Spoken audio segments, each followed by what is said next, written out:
பாட்டு சக்சஸ் கற்றல் வழிகாட்டி யூடியூப் பக்கத்துக்கு உங்களை அன்புடன் அழைக்கின்றோம். இன்னும் ஒரு ஐக்கிய வினாவிலே சந்திக்கின்றோம். இது ஒரு மாணவர் சந்தேகம் என்று கேட்ட ஒரு வினா.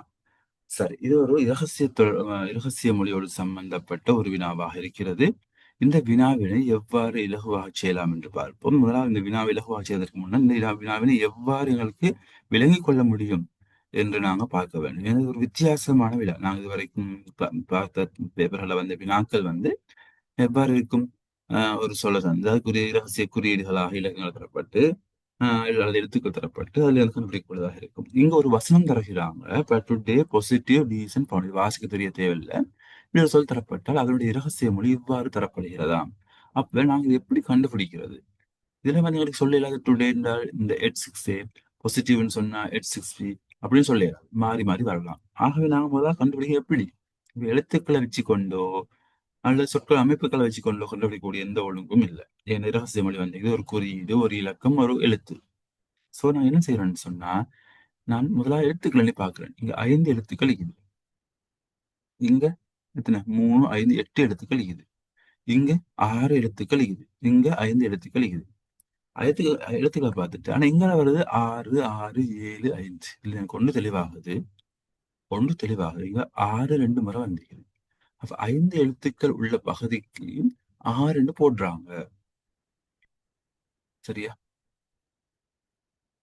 அடுத்து நான் தந்திக்கிறது என்னன்னு பார்த்தால் 5 ஒன்றும் இன்னொன்று 7 ஒன்றும். அப்ப எங்களுக்கு நான் கொஞ்சமான கணக்கு பண்ணி பார்க்கலாம். 8 7ஆகவும் 6 5ஆகவும் யோசிக்கலாம். என்ன 5 6 2 6 5ன்னு சொல்றாங்களே. சரி, இது என்னன்னு பார்ப்போம். இது என்ன செய்யறாங்கன்னு சொன்ன இந்த கேள்வியில, இந்த கேள்வியை பயிற்சி மூலமாக தான் எங்களுக்கு இதை ஐடியா எடுத்துக்கொள்ள கொஞ்சம் யோசிக்க வேண்டியது, கிரகித்து பார்க்க வேண்டிய ஒரு வினா. என்ன செய்ய என்றால், நான் உதாரணம் எடுத்துக்கொள்ளும். டுடேன்னு ஒரு சொல்ல எடுத்துக்கொள்ளும். சந்தையில ஃபர்ஸ்ட் சொல் டுடே. டுடேல எத்தனை எழுத்துக்கள் இருக்குது? 5 எழுத்துக்கள். இது ஒற்றைப்படை இருக்குமாக இந்த 5 என்பது ஒற்றை எண் தானே. 5ஓட 1 கூட்டி 6ன்னு போடுங்கோ. இரண்டாவது சொல் பாசிட்டிவ். பாசிட்டிவ் என்பது எத்தனை எழுத்துக்கள் இருக்குது? 3, 5, 8 எழுத்துக்கள் இருக்குது.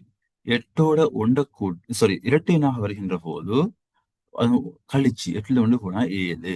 8ல 1 போனா 7. ஒற்றை எண்ணாக இருந்த ஒன்றை கூட்டுறது, இரட்டை எண்ணாக இருந்த ஒன்றை கழிக்கிறது. இந்த கேள்வியை பொறுத்தவரையில் இந்த அப்படித்தான் இந்த ரகசியமொழி உருவாக்கிக்கிறாங்க.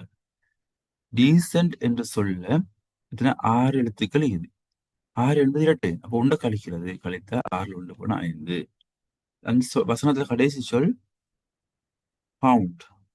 இதுல 5 எழுத்துக்கள். 5னா ஒற்றை எண்ணாக ஒன்றை கூட்டுறது. கூட்டினா 6. சரியா? இந்த அடிப்படையில நம்பர்ஸை கண்டுபிடிக்கலாம்.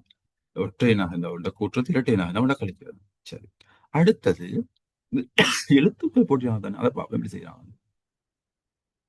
இந்த வை இல்ல நான் சொல்ல பார்க்கணும். இந்த ஏ வி விக்கு எப்படி வந்தது, அது என்ன செய்யறாங்கன்னு சொன்னால் உங்களுக்கு பார்க்கலாம். அந்த வினாப்பத்திரத்துல இந்த சொற்கள்ல கடைசி எழுத்துக்கள் வை இருக்குதானே.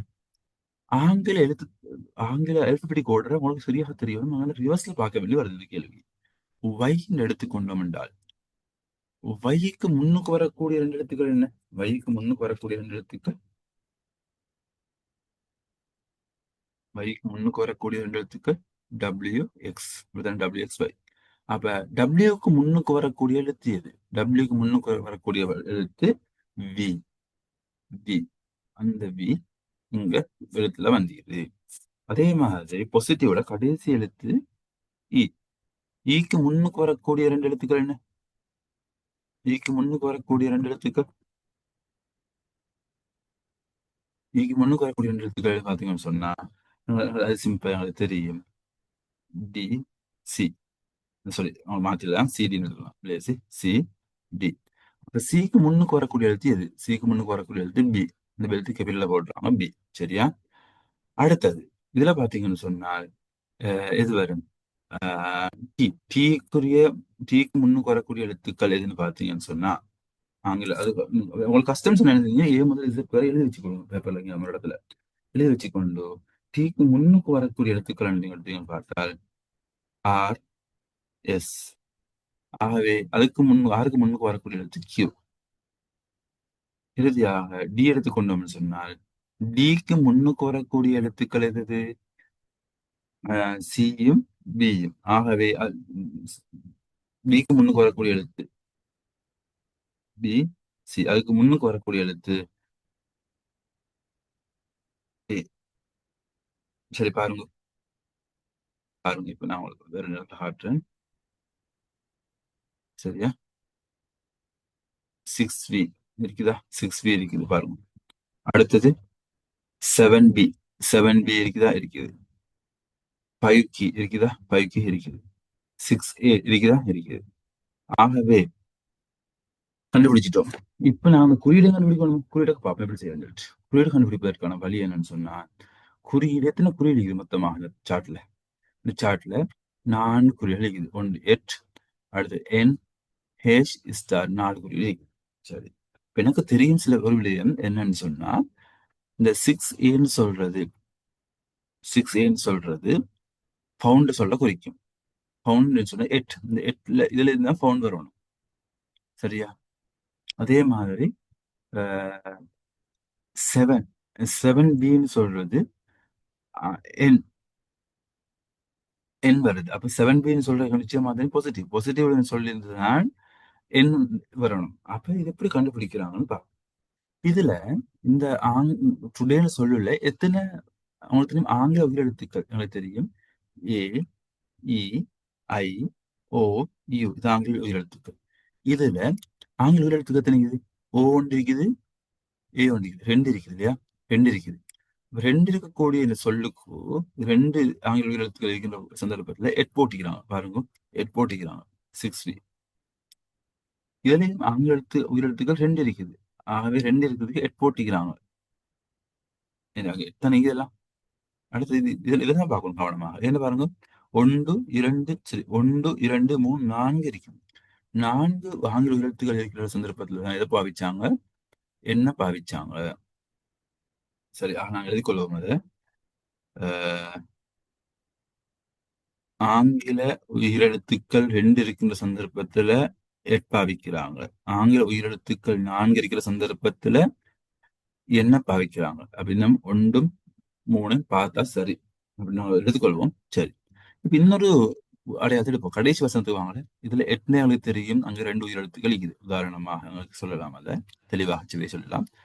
பெர்ஃபெக்ட்ல ரெண்டு ரெண்டு முறை இருக்குது. அது ரெண்டும் ஆங்கில உயிரெழுத்துக்கள். ஆகவே ரெண்டுக்கு வந்ததுக்கு போட்டாச்சுதான்.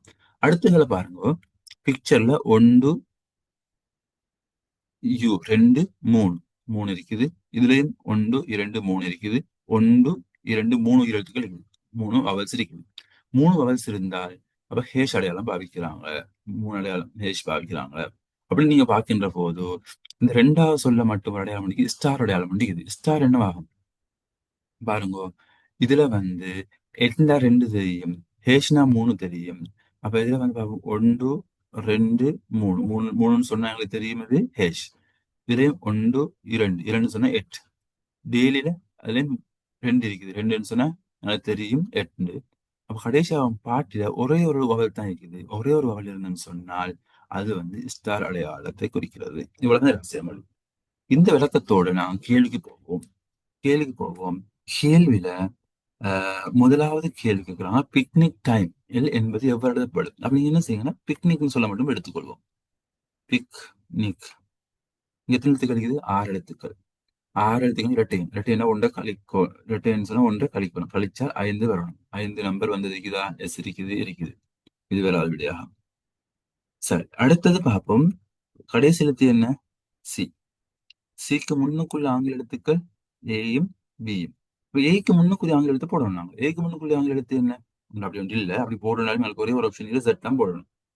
இங்க செட் ஒரு விடை இல்லை. ஆகவே தீர்மானிக்க முடியாது, தீர்மானிக்க முடியாது, தீர்மானிக்க முடியாது. ஓகே, ஏன்னா இசட் இல்ல. குறியீடை பத்தி யோசிக்க தேவையில்லை.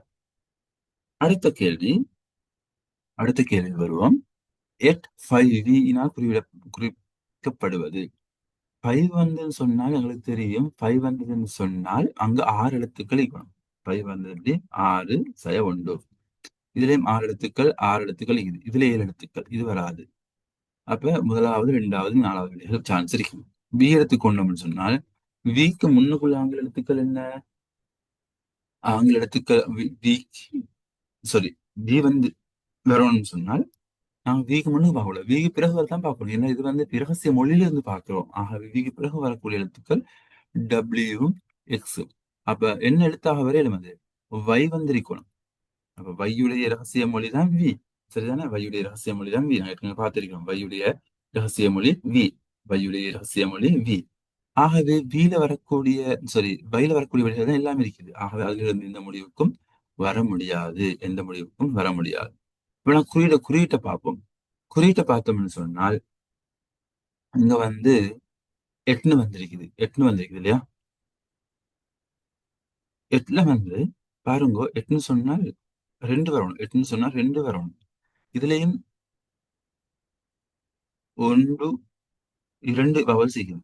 இதுலயும் இரண்டு வவல் செய்யும். ஆகவே ரெண்டுமே சரி, எல்லாம் சரியாக வரதுனால நாலாவது விட தான் சரி. சண்டே அல்லது மண்டே. என்று சொன்ன குறியும் சரி, எழுத்துக்கள் எண்ணிக்கையும் சரி, எழுத்தும் சரி. ஆகவே ஒரே விட தான் வரும். 43வது வினாவுக்கு போவோம். 43, கொஸ்டின் நம்பர் 43. பெர்ஃபெக்ட் என்பது எவ்வாறு எழுதப்படும்? இந்த பேப்பர்ல அந்த அனுப்பி நேரத்துல சின்ன பிள்ளை வந்து இருந்துச்சு, எஸ்ன்னு வந்துருந்துச்சு. எஸ்ன்னு இல்லை, அது வந்து 5 குறிக்கும். அது அவங்களோட பிரிண்டிங் மிஸ்டேக் நினைக்கிறேன். ஆகவே அதுல வந்து நான் மாத்தி எழுதிக்கிறேன். எல்லாம் 5. சரி, என்ன செய்யறாங்கன்னு சொன்னா இதுல பெர்ஃபெக்ட்னு சொல்ல பார்ப்போம்.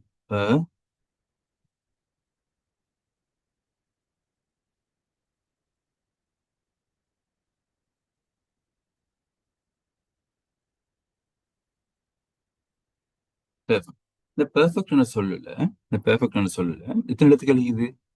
மூணு, ஆறு எழுத்துக்கள். ஆறா, 7 எழுத்துக்கள் இருக்குது இல்லையா? 7 எழுத்துக்கள். 7 எழுத்துக்கள்னா ஒற்றையன். அப்ப ஒண்ட கூட்டணும்.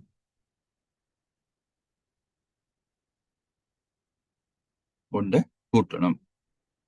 அப்படியா? 3, 6, 7. 6 எழுத்துக்கள் என்னன்னா ஒண்ட கூட்டணும். ஒண்ட கூட்டினோம்னு சொன்னா 8 வரணும். 8 வரணும் இல்லையா? ஒரு நிமிடம், ஒரு நிமிடம்.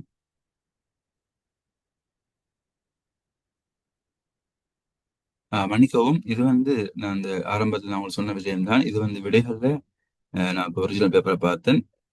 இது வந்து எட்டுன்னு வரணுங்க. எஸ் வந்து இதெல்லாம் 8 ஆகிக்கும். அது சரியா? மாத்திக்கொள்ளுங்க. இப்போ நான் கவின் போட்டில்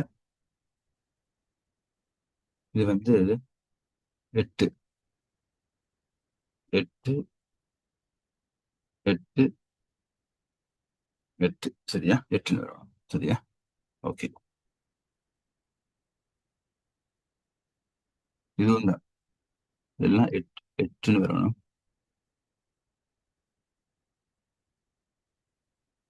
ஓகே. இது 5 இது 5 தான் இருக்குது.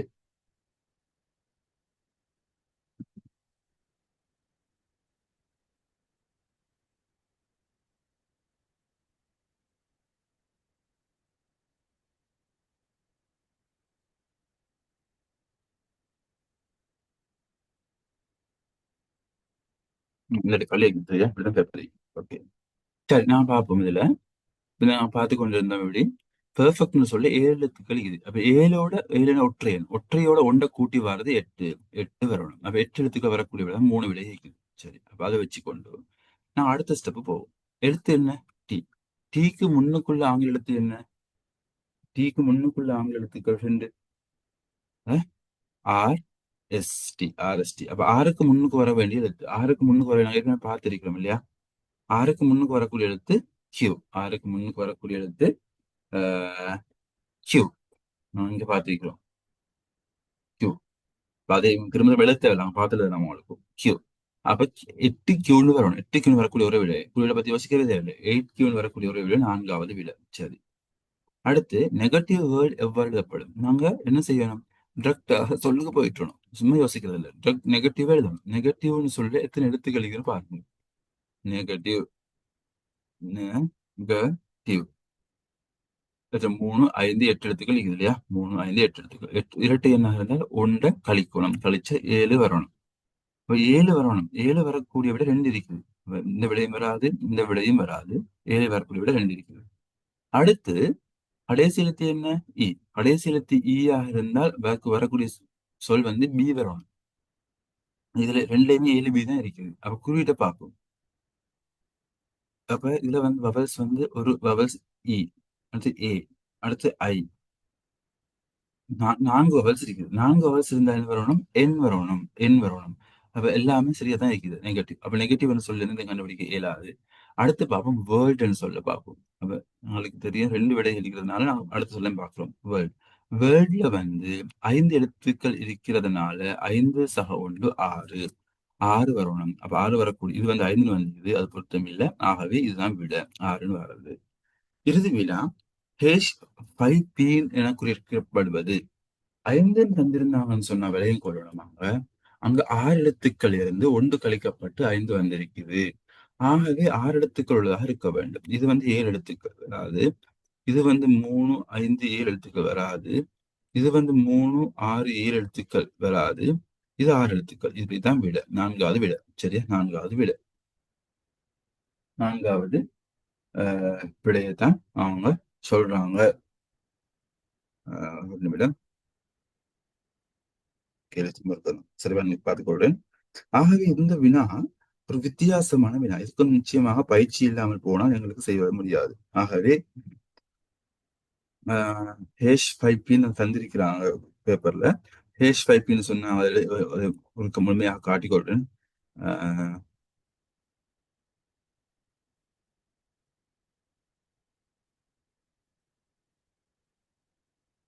ஓகே. அவங்க பேப்பர்ல தந்திக்கிறாங்க. Hash 5P. 5ன்னு சொன்னதுல எங்களுக்கு தெரியும் அங்க 6 எழுத்துக்கள் இருக்கணும். 6 எழுத்துக்கள் கூடிய ஒரே ஒரு விடை மட்டும்தான். ஆகவே அதான் விடையாக வரணும். சரி, அடுத்து நாங்க அதை உறுதிப்படுத்திக் கொள்வோம். பீக்கு முன்னுக்கு வரக்கூடிய ஆங்கில எழுத்துக்கு எப்படி பார்க்கணும்? பீன்னு வரக்கொள்ள நாங்க எப்படி பார்க்கணும்? பீக்குன்னு வரக்கொள்ள இது வந்து இரகசிய மொழி போக்கல பீக்கு அடுத்து வர எழுத்துக்களை பார்க்கணும். QRS. எஸ் சரி. எஸ்ஸும் சரி, அதுவும் சரி பாருங்க. தெளிவுக்காக சொல்லுது அவங்களுக்கு. இதான் விட 4வது விட கண்டுபிடிச்சிட்டோம் நாங்க. அடுத்து இங்க வவல்ஸ் வந்து எத்தனை ஹேஷ்ன்னு சொன்னா 3 வவல்ஸ் இருக்கணும். 1, 2, 3 வவல்ஸ் இருக்கும். ஆகவே இதான் விட. ஆகவே இந்த அடிப்படையில இந்த வினாவினை அணுக வேண்டும். ஒரு வித்தியாசமான ஒரு வினா. இவ்வாறான வினாக்கள் அதிகமான பயிற்சி எடுத்துக்கொள்வோம். சரி, நாங்கள் மீண்டும் மீண்டும் இன்னும் ஒரு ஐக்கிய வினாவிலே சந்திக்கும் வரை உங்களிடமிருந்து விடைபெறுகின்றோம்.